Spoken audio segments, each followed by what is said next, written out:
All right, we're breaking into the NFC standings with this one, and we're going to start with the NFC East. It's no surprise here. I have the Eagles at 14 and 3.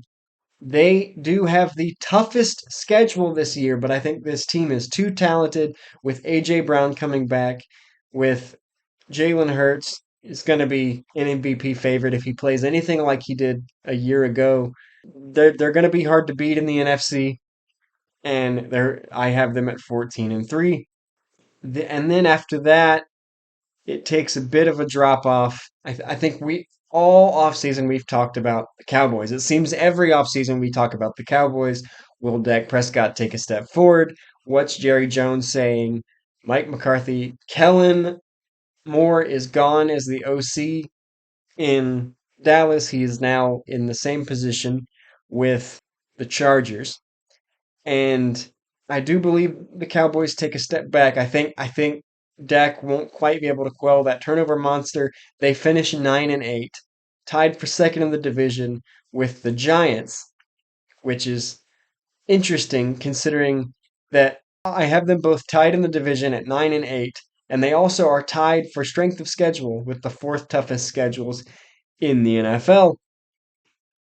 And I just don't, with no Ezekiel Elliott, and with I do think Tony Pollard will have a good year as the lead back in Dallas, but with the questions surrounding running backs and his name coming up, being franchise tagged, maybe that becomes a distraction. Brandon Cooks is there now. Maybe they'll be able to pick up a couple extra wins because I do like that wide receiver trio of Brandon Cooks, CeeDee Lamb, and Michael Gallup, but I don't see them going much further than 9 and 8, maybe 10 and 7. But I think that's the ceiling because I do have them losing 4 of 5 late in the season with to Seattle, Philadelphia, Buffalo, and Detroit, only winning Miami in that span. That game could go either way. I see Dallas anywhere from 10 and 7 to 8 and 9. I'm going to stick with 9 and 8. They do make the playoffs as a wild card, along with the Giants. They tie with the Giants at 9 and 8. I do think that the Giants also make the playoffs. I think the Giants take a step back as well with all the drama surrounding, as I said, the running backs. Saquon Barkley was at the head of that, but he did sign a 1 year contract worth $900,000 more than the franchise tag. He refused.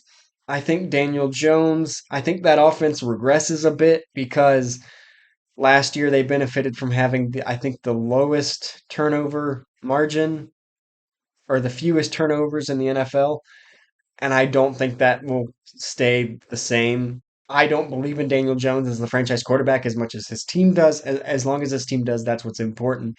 But I think the Giants finish 9 and 8, sneak into the playoffs as a wild card. And I made a controversial statement a couple of weeks ago on my podcast where I said if Washington figured out its quarterback situation, had gone after a bigger name quarterback such as Jimmy Garoppolo, or had drafted a quarterback, moved up to draft a quarterback, I think their roster might be better than the Giants. They did not. They're moving forward with Sam Howell. We don't know anything about Sam Howell. I think that, like I said, I think their roster is better, but the problem becomes they just can't get out of their own way. I do think the tide is turning in Washington with the new ownership group. A lot of those distractions are gone. I think they struggle with with an interesting schedule. They finished the season with their last 4 games: Rams, Jets, 49ers, Cowboys. And that's after the bye. And so the only win I have them picking up is against the Bears in week 5. But they could pick up a couple of more. They play the Falcons in week 6, the Giants in week 7, and but with them being in the NFC East, that means they have to play the Giants, Cowboys, and Eagles 6 times. I have all 3 of those teams being playoff teams, so I just don't think at this point it looks very good for Washington. They'll have a chance to get their quarterback of the future next season because I do not believe it to be Sam Howell. That is the NFC East. Now let's move on to the next one.